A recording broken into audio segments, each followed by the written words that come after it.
संप्रदाय विहीना मंत्र निस्वल मतः। तुम्हारे गुरुजी की कौन सी संप्रदाय, कहां से आ रहे, कहां को जा रहे, कुछ मालूम नहीं है, बस पॉपुलर बहुत है। तो माइकल जैक्सन से ज्यादा पॉपुलर तो नहीं, उसी को अपना गुरु बना लो। उसका नाम माइकल जैक्सन नहीं था, मां का लाल जय किशन था उसका।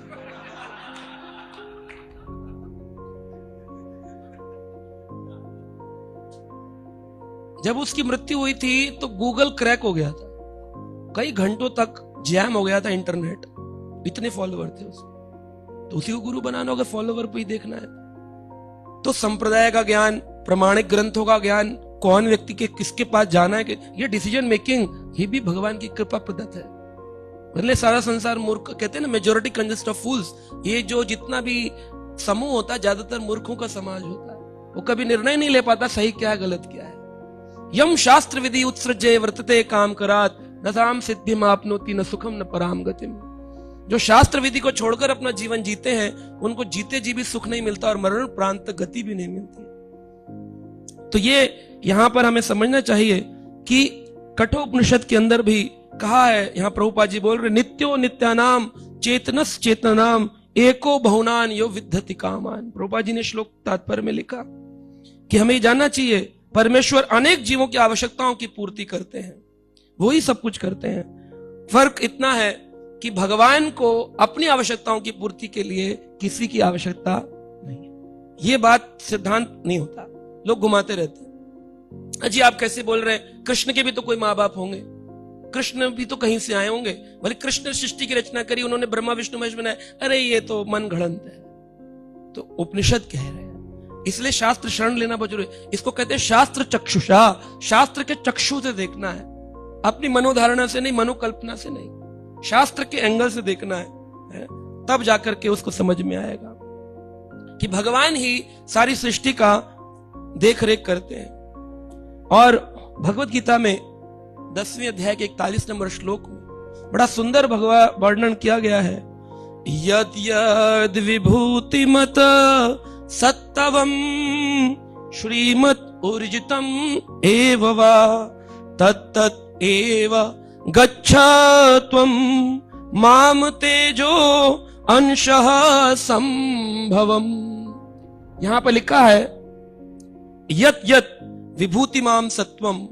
जितनी भी विभूतियां भगवान ने अपने 10वें अध्याय गीता में श्री भगवान का ऐश्वर्य बताया कि नदियों में मैं गंगा हूं, मछलियों में मैं मगर हूं, पक्षियों में मैं गरुड़ हूं, जितने भी विभूति हैं, यद यद विभूति सत्वम, जितनी भी विभूतियां संसार में एग्जिस्ट करती हैं, जो हैं, यह सब कैसे हैं? श्रीमद ऊर्जितम एव वा। श्रीमद, जितनी भी सुंदरता आपको दिख रही है, ऊर्जितम, जितना भी आपको ऑपुलेंस दिख रहा है, ऐश्वर्य दिख रहा है संसार में, सच में तद एवा गच्छ त्वम, ये सब कुछ ये जानना चाहिए, मम तेजो अंशः संभवाम। कितनी बड़ी बात है, अगर समझ में आ जाए तो। आती नहीं, ये प्रॉब्लम है कि सारी सृष्टि जितनी हमने चर्चा करी शक्तियां, ये क्या है? अंश संभव, केवल अंश मात्र से। कृष्ण को पूरा आने की जरूरत भी नहीं है, अंश मात्र। प्रभुपाद कहते हैं जैसे अग्नि जल रही है, उसकी एक स्फुरलिंग निकलकर किसी घास पे गिर जाए तो आग लग जाती है, वो एक इतना सा अंश वो सृष्टि की रचना करता है। कृष्ण ऐसे सर पे कपड़ा बांधकर तसला लेकर और उसमें मिट्टी भर के सृष्टि रचना नहीं करते, मेहनत नहीं करते। लोगों को लगता है कि कृष्ण सृष्टि रचना करते थे तो उनको कौन किसने बनाया। अरे नहीं नहीं नहीं नहीं, इसको पढ़ो, भगवान स्वयं कह रहे हैं। बड़े बड़े नॉवल राइटर्स हैं, बड़े बड़े फिलोसोफर साइंटिस्ट हैं, पेपर देते हैं, बोले ये हमने पेपर लिखा है साइंटिस्टों ने, ये देखो हमने नेताओं ने मैनिफेस्टो लिखा है, अरे ये देखो ये हमने ये प्रूफ किया, एमओयू साइन किया है, मेमोरेंडम हमने बनाया है। ये सब इंसानों का बनाया हुआ है। उसकी वाणी पर एमओयू पर साइन कर दो तो कॉन्ट्रैक्ट साइन हो जाता है। एक पेपर निकाल दो पब्लिकेशन, तो कहते हैं ये प्रमाणिक हो गया, ये वैज्ञानिक जो हमने आविष्कार किया अभी प्रमाणिक आविष्कार हो गया। और वह भगवान जो स्वयं कह रहे हैं माम तेजो अंश संभव, मेरे अंश से ही संभव हो गया, बाकी किसी चीज की आवश्यकता नहीं है कि मुझे मिट्टी चाहिए, सीमेंट चाहिए, तब मैं जाकर के प्रकृति की रचना करूंगा। केवल विचार आता है, अरे जीव भोग करना है, प्रभुत्व जताना है, मालिक बनना है। चलो सोचा, एक सृष्टि का निर्माण हो गया। केवल पृथ्वी का नहीं, अखिल ब्रह्मांडों का निर्माण हो गया, और हर ब्रह्मांड में 14-14 लोकों का निर्माण हो गया, और हर एक 14 लोक के मध्य में पृथ्वी का निर्माण हो गया। अब पृथ्वियों में 7 द्वीपों का निर्माण हो गया, और 7 द्वीपों में अनेक अनेक राज्यों का निर्माण हो गया, और अनेक अनेक राज्यों में अनेक अनेक रास्तों का निर्माण हो गया, और अनेक अनेक रास्तों में हमारे जैसे मूर्ख जीवों का निर्माण हो गया। केवल अंश संभव। सोचो, और वो मूर्ख बैठकर बोले अहम ब्रह्मस्मि। अरे भाई क्या विचार है, अहम ब्रह्मस्मि। तुम कैसे ब्रह्म हो गए? तुमने कौन सी सृष्टि रचना करी? एक मकान बनाने में तुमको लोन लेना पड़ गया। वो अंश संभव भैया लोन ले। तो इस प्रकार ये समझ नहीं पाते। उपनिषद कहते हैं परस्य शक्तिर्विविधा श्रूयते स्वाभाविकी ज्ञान बल क्रिया। भगवान की शक्तियां ही हैं जो सारा संसार चला रही हैं। परस्य शक्तिर्विविधर्य, इसको विविध विविध शक्तियां हैं। स्वाभाविकी, स्वाभाविक है ये भगवान के अंदर, ज्ञान बल क्रिया। तो ज्ञान शक्ति को हम देखते हैं, जो भगवान के पास जितना ज्ञान है, कहते हैं भगवान सभी ज्ञानियों में सारे ज्ञानी हैं, सारे सृष्टि के सबसे बड़े ज्ञाता हैं। भगवान के पास तक शक्ति है, बल है, और क्रियाशील भगवान की लीलाएं, वह इतनी सारी अनंत लीलाएं करते करते हरि अनंत हरि कथा अनंता। कैसे करते हैं? स्वाभाविकी, वो नेचर है, स्वभाव, स्वाभाविकी ज्ञान बल क्रिया, सब कुछ कर लेते हैं, वो स्वाभाविक है। और किससे? अंश संभव, ज्यादा नहीं।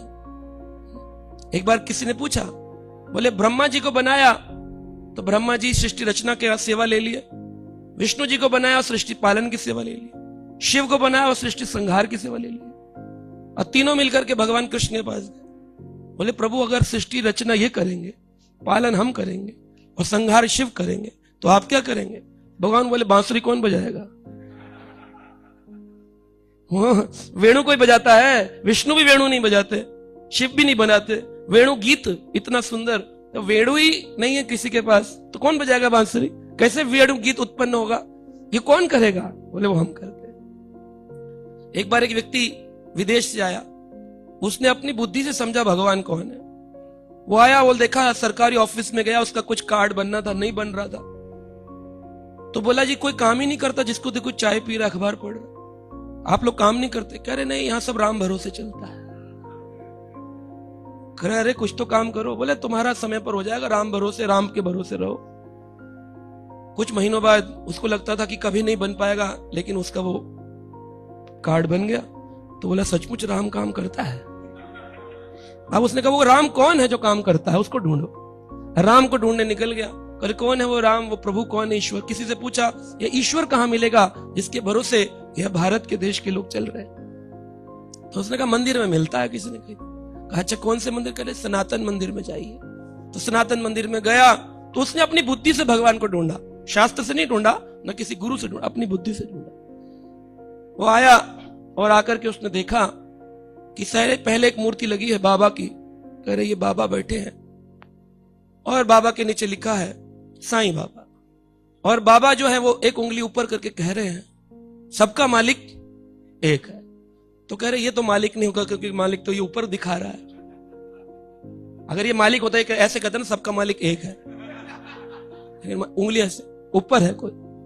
तो उस विग्रह स्थान को छोड़कर अगले विग्रह स्थान पर चला गया।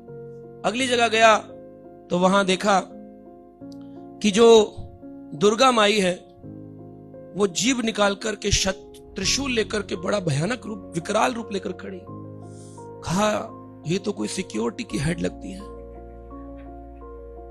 हमारे भी सर्वात्मनि मय प्रभु सिक्योरिटी देखते थे, अभी तो आजकल पुजारी देखते सेवा। प्रभु जी सिक्योरिटी हाथ में त्रिशूल लेकर खड़ी करे, बड़े भयानक विकराल रूप में है। लगता है ये कोई सेवा में लगी हुई है, और सेवा में जो लगा हुआ है वो सेवक है, स्वामी नहीं। तो कहा अरे मुझे आगे जाना चाहिए। आगे गया तो देखा कि गणपति बप्पा मोरिया, 4 लड्डू चोरिया, इतनी भक्ति हमने कर ली फिर भी कुछ ना हो रिया।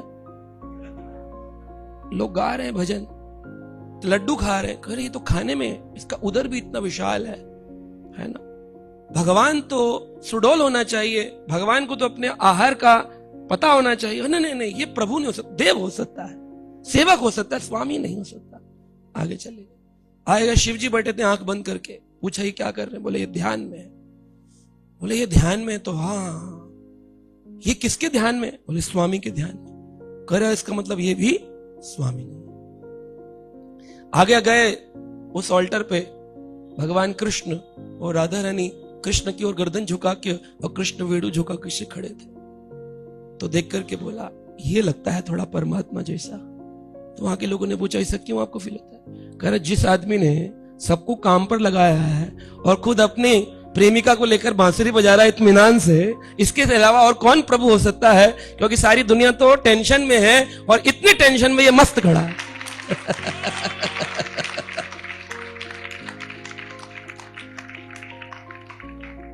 मालिक क्या करता है?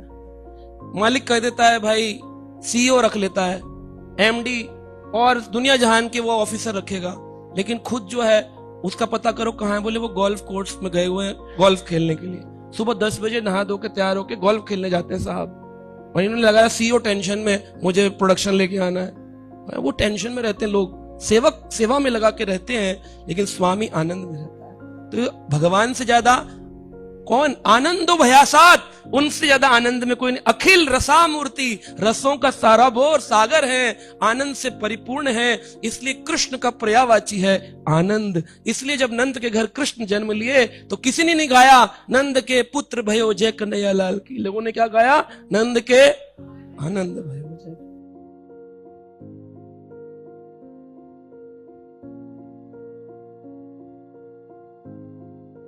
Subscribe now and press the bell icon. Never miss an update.